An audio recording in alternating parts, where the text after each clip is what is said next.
dikkati na présidentielle 2024 bi day mi ngi mel ni ku tëb dal ci xal dese na la génneen tëb le quotidien naan maan ña ngay xuus rek présidentielle bi mel ni géej mënta jeex l'enquête quotidien naan kon ñoo yey ndeke yoo Karim Meïssa Wade day double nationalité am feeñal na yeneen ya ca suuf le quotidien naan kon en tout cas Rose Wardini ña nga naan moom it double nationalité la am tribune yéen kaay naan kon moom procureur na ci wax naate ñaar ñu xeexul laataa songoo di am ci mbir mi ndax coowal bi nationaux yi day boo moytul mën a la taal réew mi moom procureur nag waral ni niib candidat yi nga xam ne dañoo am double nationalité daal di koy nëbb ndax nag dañoo def déclaration sur l'honneur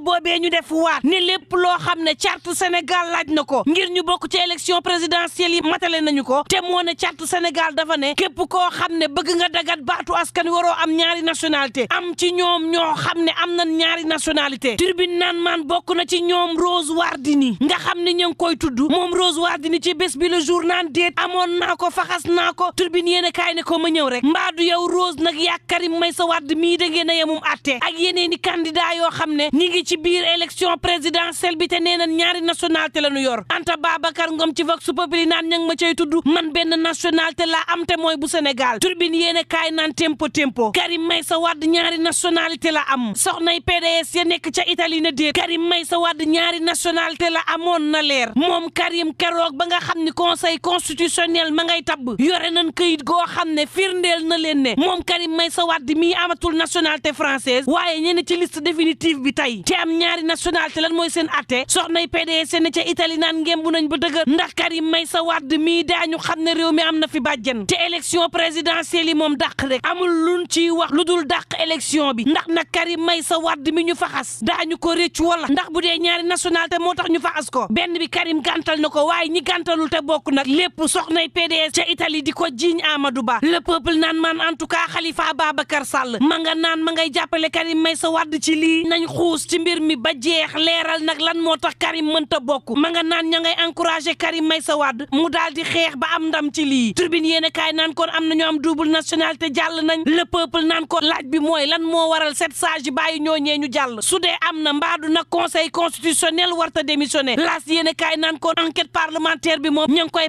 patamee gaa yaa ngi koy saax-saaxee ngir mu gaaw taxaw le point actu naan maan mani la diggante président Macky Sall ak Amadou Ba lu xew laaj baa ngoog Cheikhou Omar Sy conseiller spécial ci primature nee na commission d'enquête parlementaire bii la ko sabab taxawal ko ca palais la jógee commission bi daar liggéeyam taxaw ni ki démb Mame Mbaye Niang barki démb xas na Amadou dara fekk ko ca Amadou Ba kenn gisatu ko ci peggu président Macky Sall lan mooy problème bi tribune yéen kaay naan kon laaj ba kay da ngeen ko war a gën a xóotal moom moo di nag bi la élection ña nga tàmbalee saax-saaxee candidat yi ca dépôt parrainage ba processus ba nag foofee lañ ko tàmbalee patamee nërmel ko fichier ba nag kenn mënu caa gis sa bopp ñii naan ñaari fichier ñoo am ñeneen ña ñett nit ñi daal di réer daar ca fichier ba tribune ne ma yemuñ ca ñu am candidat yoo xam ni jàllale nañ leen te ñu am double nationalité mbaadu nag ca cappaandaw la lii lañ ca jublu woon mooy dem ba fee temps jaxase carte gi moom président Macky Sall nag mbaadu moom la ñu bàyyile report bi mbaadu lu njiit njaag ci report bi nga xam ne moom la ñuy waxtaanee moom Sall nag moo ko daal di jiite Sud Quotidien naan kon élection yi day buñ ko dàqee ci réew mi lu risqué la diggante Benno Bokk Yaakaar ak Parti démocratique sénégalais critique yéen kaay naan kon Sall cellam gi yéen jaaxalu leen fi mu toll nii ña ngay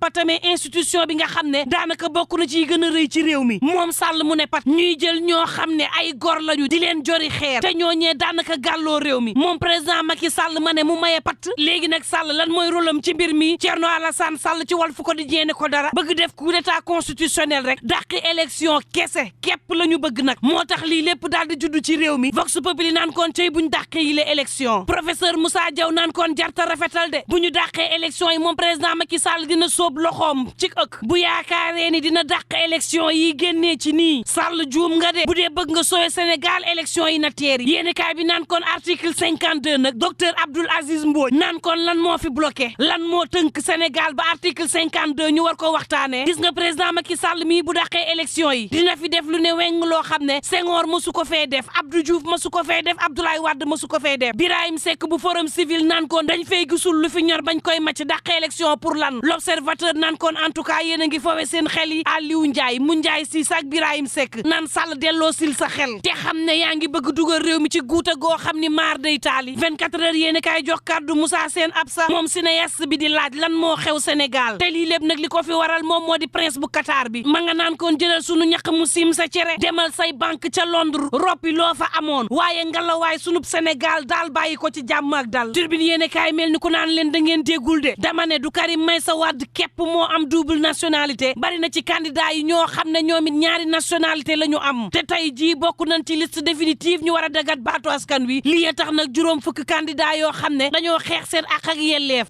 patamee leen caxatee leen daal di leen di seppee ci élection yi daal di nañuy dem ca mbootaayu xeet ya waaye tam dem ci Union européenne jébaane fa Sénégal war nañoo dajeeg représentant bu Antonio Guterres collectif bi nag Malem Jorg war leen dajeel laataa ñuy janoog taskatu xibaar yi ngir wax leen lépp loo xam ne tukkee na ci seen ndaje googee parti bii di Sénégal sunu yitte pax ma nga naan Sénégal daal yéen a yor seen cëggal guy xool leen tànneef wi gën ngeen samp ko ci boppuk réew mi pax naan candidat yi lu ngeen mën a wax sénégalais ci élection yi nay doon kàddu jàmm ndax Sénégal daal jàmm gën ay te yéen it candidat yi lépp lu tukkee ci élection yi na ngeen ko nangu yéen électeurs yi déglu leen ba xam candidat bi gën déglu leen programme yi xool ka nga xam ni moo gën ci Sénégal ngeen tabb ko bañ caa amuk parparloo Sénégal sunu yitte naan Sénégal na doon seen yitte ndax ka ngeen di tabb fi mu toll nii moo war a ñaabari yóbbu Sénégal ci ëllëg wu gën réew mi ko dajee naan koon ca ñiñ war a tabb bokk na ci Bassirou Diomaye Faye tey jii candidat la mang ca kaso ba moom Bassirou lankal nañ ko yaay nee nañu liberté provisoire ñu ne déetawaay nag moom Bassirou Diomaye Faye ñu koy dundaloo daanaka jaxaat na ma ca kaso ba ña ngay caxatee néegam saa su ne mel ni kuy wër dara moom Bassirou Diomaye Faye tiit fi mu ne ci lekkam ndekki jëlatu ko tiit tamit ci kaaraangeem fi mu ne wàññil nañ ko bés ya mu doon gis ay mbokkam Bassirou Diomaye Faye ci ëtt bi lay dalal ay ganam amatul waxtaan ci peto amatul woote téléphone ci koo xam ni yéen kaay bi ne ma candidat la ci élection présidentielle yi l'observateur naan kon xam nga foowe xal mu lakk sa daay daanaka lii moo am ci réewum Sénégal ci la élection présidentielle